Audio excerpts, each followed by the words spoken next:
you have to look at the cost benefit to your child, Right. but also what are you trying to do here? Is there something in the way that I think is this going to benefit my child, or is it going to benefit many children that come after her? Yeah.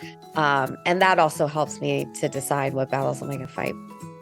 Hi, this is Danae. I'm the founder of Simple Families. Simple Families is an online community for parents who are seeking a simpler, more intentional life. In this show, we focus on minimalism with kids, positive parenting, family wellness, and decreasing the mental load. My perspectives are based in my firsthand experience raising kids, but also rooted in my PhD in child development. So you're going to hear conversations that are based in research, but more importantly, real life. Thanks for joining us. Hi there. Thanks so much for tuning in. Danae here. That voice you heard in the intro is Niro Feliciano. She's been on the podcast before, so you might recognize her. Niro is the author of This Book Won't Make You Happy, 8 Keys to Finding True Contentment. And we've talked about contentment on the podcast before, but she's back today to talk about Contentment, the school edition. We are in the thick of back to school season now, and many parents are challenged with navigating school systems, trying to find the balance in letting our kids advocate for themselves and helping to support our kids in the best ways that we can in this environment that they spend so many hours of the week in. Today, Niro and I are talking about managing big feelings when it comes to schools, both ours and our kids, especially how to handle ourselves when we're not feeling content, and maybe how to feel a little bit more content with the things that we have and that we haven't really come to appreciate yet. Before we get into today's episode, I'm going to bring you a 1-minute word from today's sponsor, PrepDish. PrepDish is a game changer in our house. It's a meal planning service, but they don't send you food. They just send you a PDF in your inbox. It's so simple. So this PDF is 3 parts. The first page is your ingredient list. Your second page is your prep day list. And your third page is your meal day, dish day list. So how I use this is I get the ingredient list and I order my groceries online. I go to the store and I pick them up, and then I schedule a time together with my husband to do the prep. This takes around an hour because I always choose the super fast menus, which are an option every week on PrepDish. So I get to choose my own groceries, and I can alter the recipes if I choose, but I rarely do because that takes more brain power. And I get to do the bulk of the preparation in advance together with my partner, so this prep piece doesn't fall too heavily on either of our shoulders. And then when it comes time to actually get the dish on the table, it only takes 10 or 15 minutes to wrap things up. I encourage you to try it out. Go to prepdish.com/families to get 2 weeks free. That's prepdish.com/families, and you'll get 2 weeks free. Thanks again for tuning in. And without further ado, here's my chat with Niro. Hi, Niro. Welcome back to the podcast. Thank you, Danae. I'm so happy to be back. Yes, I'm happy to have you back and talking all about contentment again, your specialty, but the school edition. Yes. Love it. Yeah. So tell us a little bit about your background and how you got into this topic of contentment. I think when I was writing the first book on contentment, which is This Book Won't Make You Happy, I was told that authors write the books that they need for themselves. And I did need that book. And I knew this information, but I was very honest in the book that I was a work in progress. And it is a process, and it is a practice and a development of practices that help us to feel content. We are especially exposed to doing more, having more, being more. And as a clinician, as I'm sure you've seen, it is contributing to this epidemic of anxiety. It's certainly one of the factors.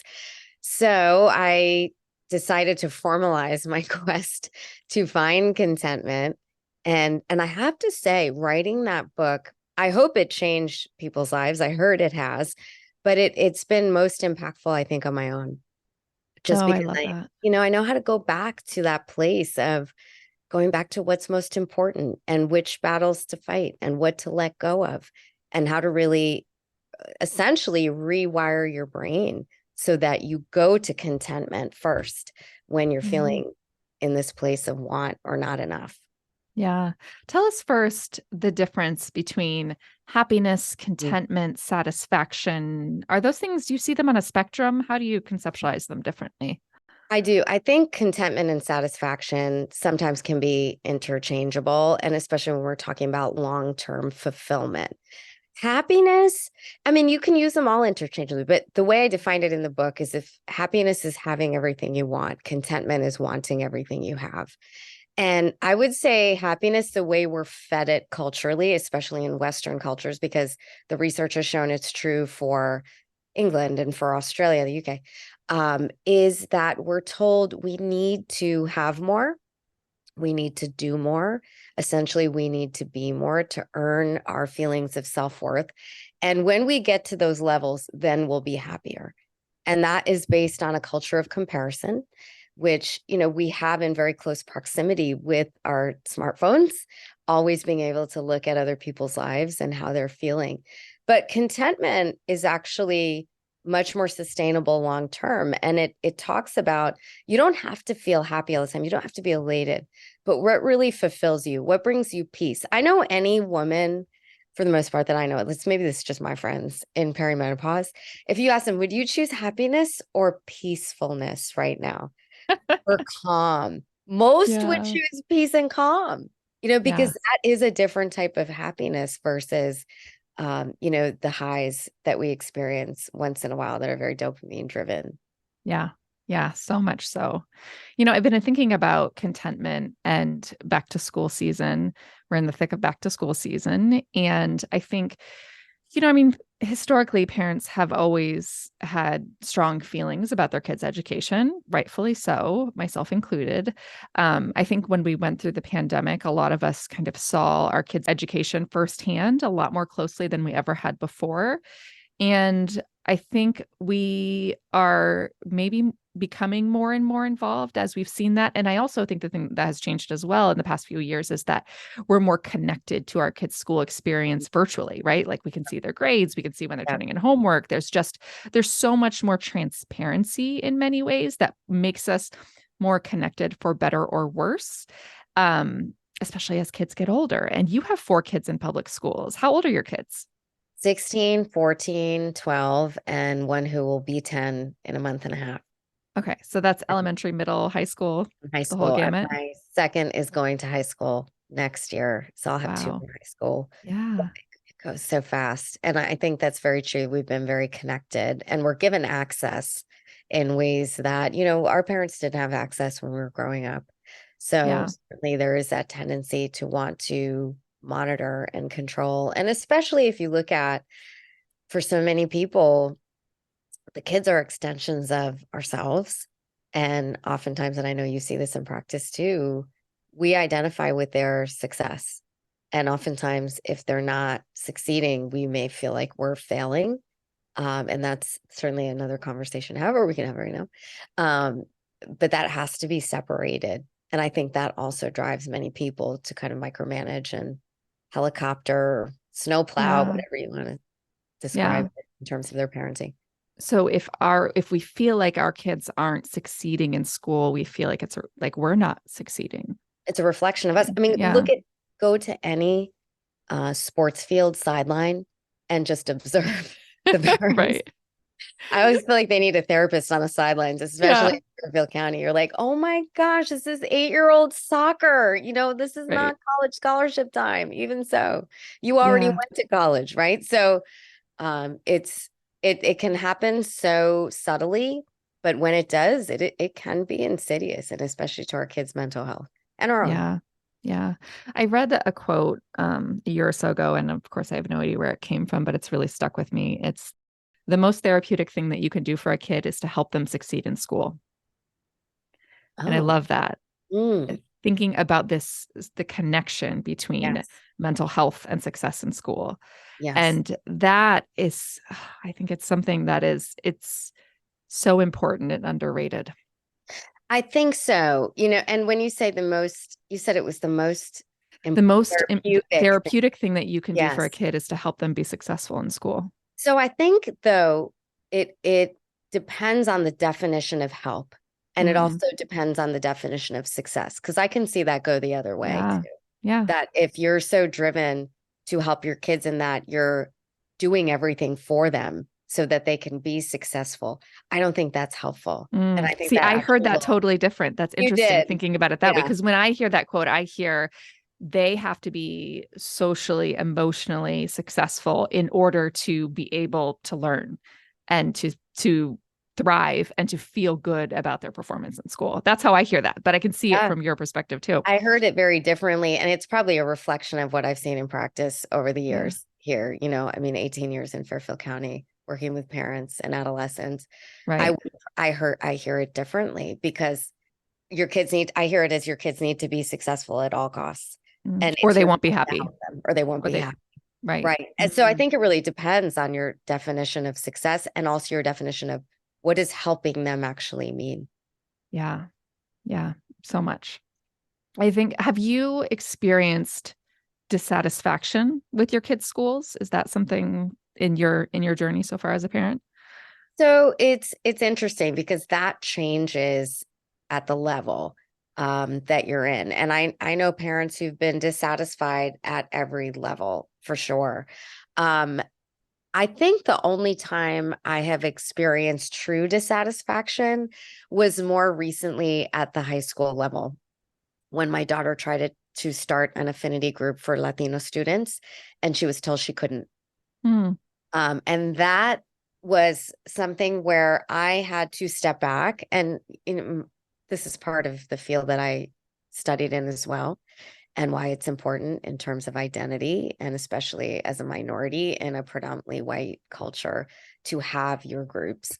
And not to say that it was exclusive, because anyone was welcome to come to the group.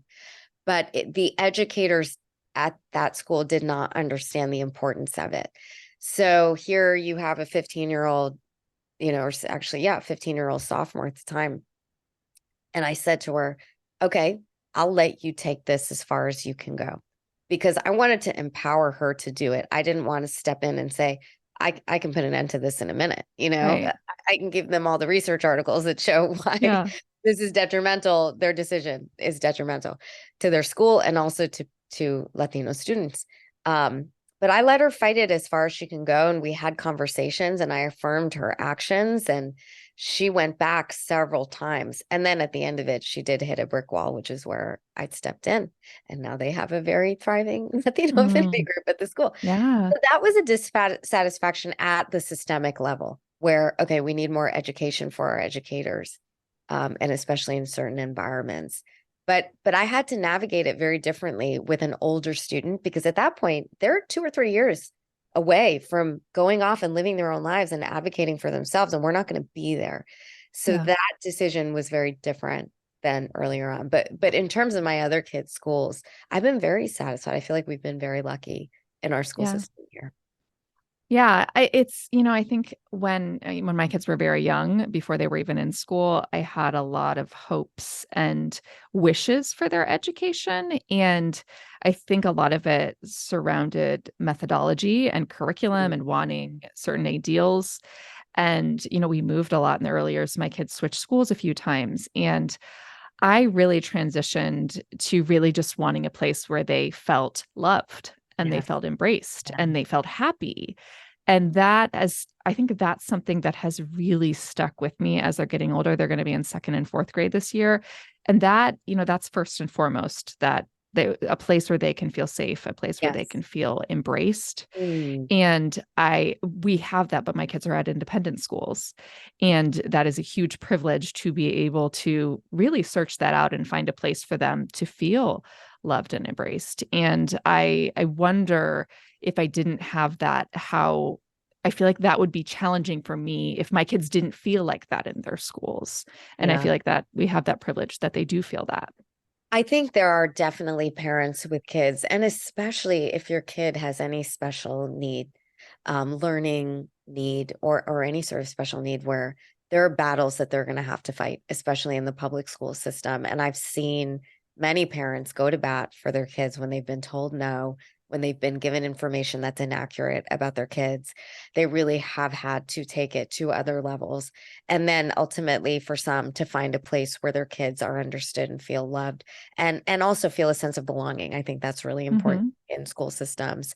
Um, I do think that sense of safety is really important, because even if they experience challenges, if they ultimately feel safe and ultimately feel like there are trusted adults who are going to have their back and advocate for them and who they can talk to, then those challenges become growth experiences for them. If they don't have a sense that someone has my back here and people believe me and I have at least a couple trusted adults I can go to, then that compromises their sense of safety and their well-being, their mental health, their emotional health. So as parents, I think we really have to be discerning as to what type of environment really is it. And we see that when the kids go through challenges, that's where we kind of discover those Yeah. qualities. Well, and I think we have to be careful not to get caught up in expecting every adult in the environment or every human in the Yes. environment to embrace and love and be warm to our child either. And, I mean, even though we did have choice in where we send our kids to school, I certainly haven't been happy with every aspect of it. And I talk to a lot of parents who are not happy with many aspects of the same schools. So I think that every parent's going to bring a certain amount of dissatisfaction or a certain amount of contentment to those educational experiences. But I think when we set the bar so high and we expect our children's schools to be perfect in many ways, I think we're setting ourselves up for disappointment. Absolutely. And contentment and expectation certainly go hand in hand. Our expectations have to be realistic. And I don't think there's any school system that is perfect. I remember even this past year, I will say there was some dissatisfaction. Um, and I'll just summarize this briefly. Our middle school did a phenomenal production of The Lion King. It was wonderful. And if you know The Lion King, it's a predominantly cast of color. Mm-hmm. Um, Hardly any of the roles went to students of color Mm, in that, which was pretty significant, considering that was kind of a groundbreaking show, and there were students who were qualified to do it. So again, I could appreciate the fact that there was so much heart and soul that went into this. And at the same time, there was a small piece of dissatisfaction saying, oh, they don't really understand what this show actually represented. Right. So, mm. and I don't know if they were aware of that. So we So have how to, did you handle that? Would that be something that you would yeah, address or something that you would I wanted to apply? address it. And it also hit close to home because I was called back 3 times for that show when it first came out on Broadway. I used to No say, way. so I was like, that show it meant so much for me. So again, I Yeah. didn't want to like project because my Right. feelings were more intense about Right. it Right. at a time where I couldn't get called back for roles, because they weren't going to cast someone who looked like me. Yeah. Um, I talked to some friends who were in theater and I said, what do you think of this? Especially now because inclusion and diversity is really important in the theater. And I did not want to respond reactively. And Mm, I did not want to respond as a parent who was disgruntled that my child didn't yeah. get the role that she deserved, even though I felt that way, And I said, if I'm going to respond, I'm going to respond when it's over. So it can be an educational experience, not something that they're going to take as reactive. And Yeah. I also felt like, my child, it's good for you to not be a lead, be in the chorus and see what that's like. I think that's a great Yeah. experience for you. And it was for her. So, I still haven't addressed it with them. I'm waiting till because it was such a great show and they were on a high from it. And I didn't want Right. to end the You don't want year. to take away from Yeah, that. I didn't want to end the year being like, "Rah, rah." Yeah. So I'm waiting to the fall. I have already written an email just about, hey, maybe think about this when you're Right. casting next time. And this is the importance of why. Yeah. So So you wrote the email, but you didn't send it yet. send it. Oh, Yeah, I love that. I've send I've it. never done that. You just save it in draft. I've written a lot of emails that I've deleted, haven't sent, but you fully intend to send it in the Oh future. You're just yeah. waiting for the time to be right. It's timing. And a lot of Yeah. times, yes, you have to look at the cost benefit to your child, Right. but also what are you trying to do here? Is there something in the way that I think is this going to benefit my child or is it going to benefit many children that come after her? Yeah. And that also helps me to decide what battles am I going to fight. But I think in terms of contentment, you have to look at in what ways is this school good for your child? In what ways are Yeah. they thriving? And does that outweigh the dissatisfaction? But to expect across the board that it's going to be fairer in terms of your standard or Hmm. this without fault. these are human systems run by human beings. Yeah. So yeah, they're going to make mistakes. Yeah, it's tricky, I think, to know when to pick your battles. And I love that idea that, you're picking it, but you're picking it with timing Mm, being an important element because, you weren't asking them to like make changes in the show when it's like halfway done and you're like, take these characters out and recast this. Like, you're not right. asking for that. And You're, not even you're halfway done. reasonable. Yeah, Yeah. my thought was as soon as I saw the cast list, I was like, oh, problems here, Mhm. So you And knew as soon as you saw the cast list, you yeah, already had these feelings coming up. You yeah, knew who the kids were. You were already processing this, that's but right. you waited. I waited because I Mm, didn't want to feel like one, that I wanted them to change because of yeah. me, or because my child didn't get the role that potentially she deserved, Yeah. and I also thought it'd be good for her. You're not going to lead all the time. Serve, Right. right? Be a Yeah. part of a group, be part of the collective. But I did feel like it was important. It was just a matter of when is the timing to address it. Yeah. Yeah. Well, and you're thinking like you're planting this seed. You're not also not asking them to make a change immediately, but hey, notice this Yeah. and do better. Right. Right, right. And sometimes there are battles that are worth fighting immediately. Hmm. Again, if you feel like safety is compromised, if your child's mental health is compromised, if their Yeah. well-being is compromised, if their educational ability is being stifled, Hmm. yes, we don't want to wait on those things sooner than later, right? Yeah. Yeah. But instead of reactively, take a little time and think about it and how do you want to present it? How would you want it to be presented to yourself if you Hmm. were in that educator's role? And I am very cognizant too of the amount that educators have to deal with Yeah. these days. Even just the environment of being in a school can be scary. So Yeah. there's a lot that comes at them, and I'm sensitive to that. I'm also very sensitive to affirm what they are doing well. We don't always want to come to the school with complaints. Right. We do Yeah. want to affirm what is going well. Oh, 100%. We're going to pause for a 1-minute word from today's sponsor, KiwiCo. KiwiCo delivers monthly science and art projects that turn curiosity into creativity. Anything from creating giant bubbles to experimenting with ice cream, kids and adults learn in a seriously fun, hands-on way. I promise there's something for everyone, which is what I love, everyone learning together. You'll discover they have subscription lines for kids of all ages, infants, preschoolers, all the way to teens. We have tried a lot of different ones. One that really stands out in my memory and the memory of my kids is the Magic Box, where you learned magic tricks using static electricity. It was really cool. KiwiCo encourages kids to get outside and explore and keeps them off their screens. And they make it easy to take discovery on the go. Everything you need is in the crate, so it's the perfect boredom buster for the entire family. We're traveling this month and we packed a box in our suitcase. KiwiCo has helped to make our summer awesome, and I hope it will yours as well. Get 50% off your first month plus free shipping on any crate line with code SIMPLE at kiwico.com. That's 50% off your first month at kiwico.com, promo code SIMPLE. Maybe you can advise on this. So I've sort of a piece, I don't know if it's dissatisfaction or a yearning for change in my son's school. It's school for language-based learning differences. So every single kid there is neurodivergent, but they don't admit kids on the autism spectrum.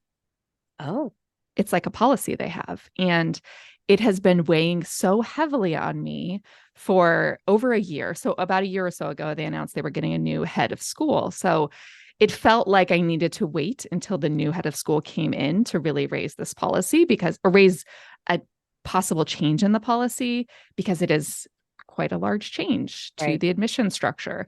So I've been kind of sitting on this, and the new head of school starting this fall. And do I gather a group of parents together who feel the same or share the same concern, or thoughts about approaching this? I think there's strength in numbers for sure. And Okay. especially if you're looking at changing a system, you need more voices than one, and even a professional voice. I've run into that before. Mm-hmm. There is definitely strength in numbers, and it's more compelling for someone to take notice and really give the consideration that is due when more voices are in agreement. So, no, I think so. But I also think with your professional background, you have some weight and certainly insight to bring to this discussion. So, but I would definitely say to gather a group of parents who feel the same and Okay. go through why, there Yeah. could be a change in the system. I'm all about changing the system when Yeah. I want to do it in a way that's effective. And part of me is like, if I do get together a group, like, is it almost like an attack? If I haven't like sent an email, or if I haven't gave them like kind of a bit of an overview of what I want to talk about, like, Mhm. should I maybe lead with that first and then gather a group of interested parties? I don't I know. would do it simultaneously, Okay. honestly, because in the email that you send, you can always say there are several of us who feel this way who would like some time to have a discussion with you. And I'm Right. also available to discuss one-on-one if you're more comfortable.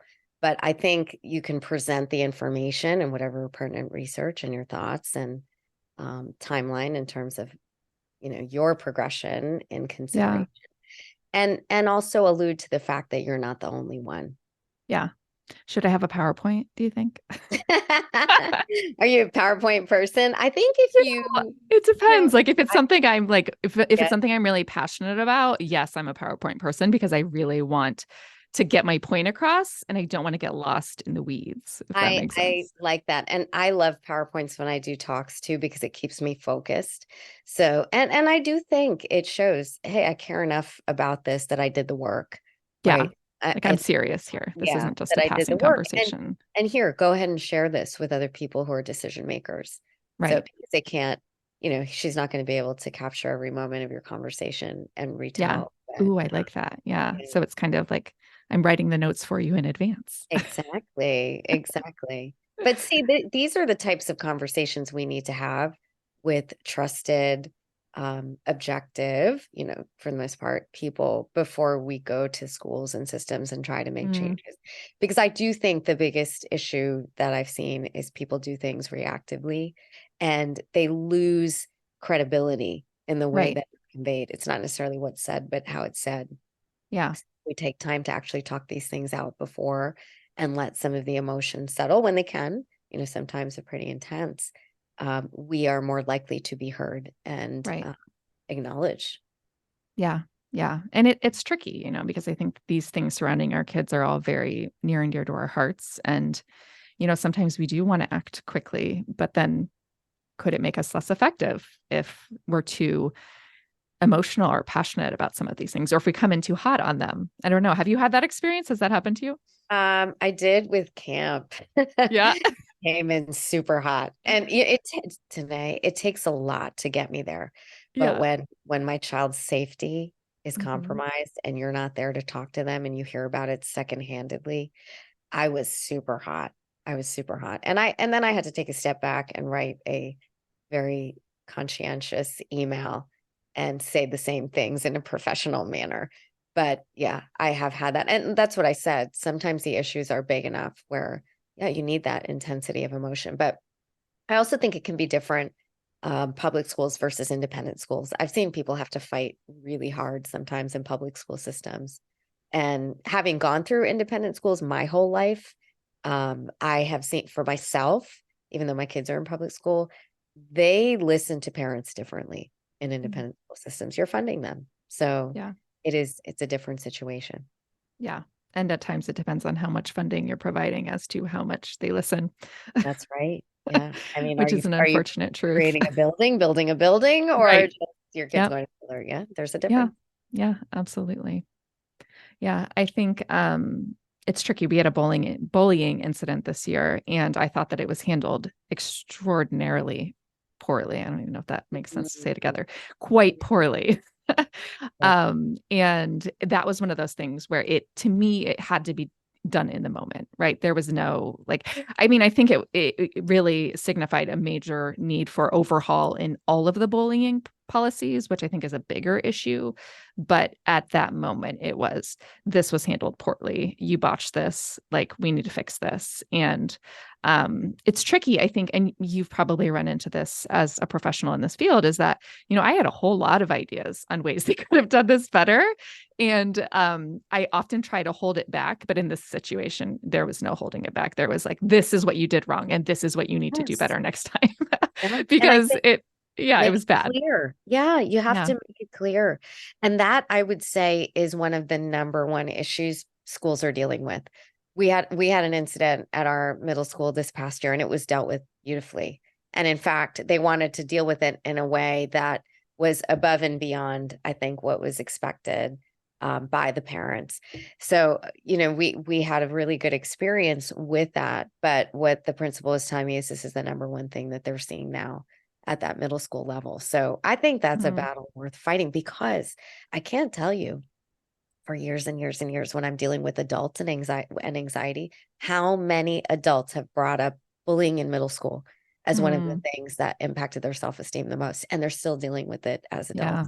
So Yeah. I think that's a battle worth fighting, just Yeah. from a professional perspective. Well, I think there are many adults who sort of have this mindset that that's just this rite of passage, right? That Mhm. bullying is just part of growing up. Yeah, And that I think is really harmful. yeah. I think so too. I think it's so too. And now the way that kids are bullied is so different. It's so different. It can be very subtle. It is through cyber, text Yeah. messaging, DMing, kicking them off group chats and then talking about them. That's one of the biggest ways I learned this year Mm, that kids are bullied, and then turning friends against them. So when kids feel like they're losing their sense of belonging, their sense of well-being is compromised. I mean, yeah. that's at the center of contentment, is feeling like you have a place that you belong, and Yeah. going back to that place when you lose those feelings of contentment. So that's Yeah. really essential. Well, and it's never been so black and white as to where you belong. You're either in the group chat or you're out of the group chat. It's not like maybe you sat at lunch with one person today and somebody else another day. It's not gray. It's black or white. It's you're either in or you're out. And sometimes you're in, sometimes you're out, but everybody knows when you're in and when you're out. That's right. Everyone knows. I mean, it's announced on the group chat, more or less, Yeah. right? So that's something that I do feel like we can empower our kids and have conversations with them and help them try and navigate it. But at a certain point, when you see that their mental health and emotional health is being compromised, we do have to get involved as parents. Yeah. Have you ever had any situations where you feel like your kids have had too much homework or you've been dissatisfied with the out of school elements? I have had the opposite. I have felt at the elementary level, our kids haven't had enough, which is Mm, odd to say. And I've said that because I've seen the transition from elementary to middle school, and they felt very overwhelmed in middle school. And I okay. felt that they could have done more at the elementary level. So that was one place. But I will say now, with my rising junior taking 4 APs next year, which in and of itself is crazy to me, considering what we did when we were at that age. The amount of summer work is unbelievable. Mm, And it's heavy. I mean, she's sitting there like in the summer in 80 degrees reading Malcolm X. I'm like, oh, you poor thing. But yeah. um, Where I did summer feel work come her. from? I don't remember summer work, They but have yeah, intense it's AP summer work. And that's what yeah, I'm saying, this drive for yeah, accomplishment. I mean, these kids are graduating with 8 or 9 APs, the high achieving kids, which I think is insane, considering like when we were in college, maybe we took 1 or 2, right? yeah. Well, I Now mean, it's college is for for high college. school. You should go Yeah. to college to get your credits. You're not supposed to be getting all of your credits in high school. Literally, they Yeah. can skip a semester and sometimes Right. a year. Yeah, which Yeah. is just it's unbelievable. But now it's almost like a rite of passage even to apply to certain colleges. So Yeah. we've told our kids, do things because they're meaningful to you, because you're going to do all the right things and still not get into some of the places you want. So, and maybe Yeah. all. So do it for the right reasons. Yeah. Wait, so you have when is your first college admission year, the application year? Is that next year? It really happens towards end of junior, beginning of senior year. So we start junior This year. year. She Okay. starts Have you started junior visits yet? year. No, no, No. This no. year? I think so. I think so. We will start, but not actively. Yeah. And we're kind of letting her lead, because I feel like she should take the lead. And being in a family of 4 kids, they've also learned if we don't take the lead, it's going to take a really long time for mama to do it. So, Hmm. especially a working mama. So they are Yeah. very good at that, especially the Yeah. 2 older ones. So Good. we're seeing where it goes. Yeah. How do you feel about the school's hand in managing peer conflict? I Mm. feel like there are some schools where the guidance counselors or the social workers really play a huge role in managing the complexities that come up with social media and the drama on Snapchat and that sort of thing. Um, do you feel like that's the school's role, or have you seen the school stepping in on that? What are your thoughts? Yeah, I think the school does have a role in it because there's really a fine line between pure conflict and bullying. So I do think they have a role in it. And I have seen both. I've seen situations that have been handled really well. And then again, situations that were handled poorly. And I have to say that the situation I'm thinking of that was handled poorly, again, had to do with race.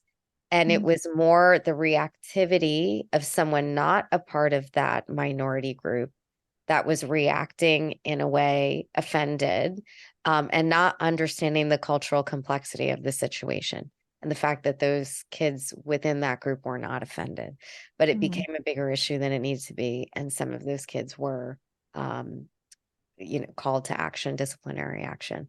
yeah. So I think there's a psychoeducation and cultural sensitivity piece that was missing.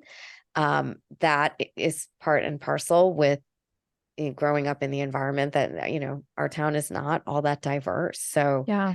as someone in this town, that's been part of my role, is to help with the education of in those situations. Um, our superintendent is phenomenal and very educated, so no concerns at all about her, and she gets involved. But at the lower levels, sometimes it needs more work. But I do think schools do have a role in Mm, being a part of that and even monitoring, because again, it yeah. goes to their mental and emotional health. And if kids are not mentally healthy, they're not going to learn. They're Right. not going to learn. They're not Right. going to retain that information if they're feeling emotionally dysregulated. Right. They're so So, distracted by it that yes. they can't really show up if their mind, even if their phone is in their backpack, their mind is also in their backpack rather than on their books. Right, right. So that's why it goes along with their educational experience. If they're feeling content, if they are feeling supported, they are going to have a higher aptitude to learn. We're going to see that. We've seen it in the research. If they're emotionally dysregulated, we have to get them help and Yeah. address the issues that are going on. Yeah. Yeah. And we're still all stumbling and figuring that out, which is tricky. And I mean, my heart goes out to educators and anyone really working in the school systems because they're really stumbling through and figuring all of this out too. And a lot of times they're getting a lot of heat from parents because they are botching it up and they don't know how to handle it. And neither do we. I mean, I was going to say we're not the experts, but we kind of are in many of these things, but we still don't always get it right or even often get it right. No, we don't. And I think it's trial and error. And Yeah. also looking at your kids, they're all different. They have different needs. I have some kids who can deal with some situations on their own far better than others. So we have to Yeah. look at the child too, and what kind of support do they need to really thrive? And it Right. may look different depending on the child as well. Yeah. Yeah. And I think about, that bullying situation that I mentioned where they really botched it up. And I feel kind of bad saying that because, somebody made some mistakes and they didn't handle it well, but they handled it as best as they knew how. Right. And That's right. their intent was really good. Right. The intention. And it was just it was hard. Basically what happened was my son was being bullied and they called the person who handled it called the bully and my son in after he had been physically aggressive towards him and verbally aggressive. And they made the bully promise to be friends with my son. Oh, wow. And it just felt so like you completely missed the mark.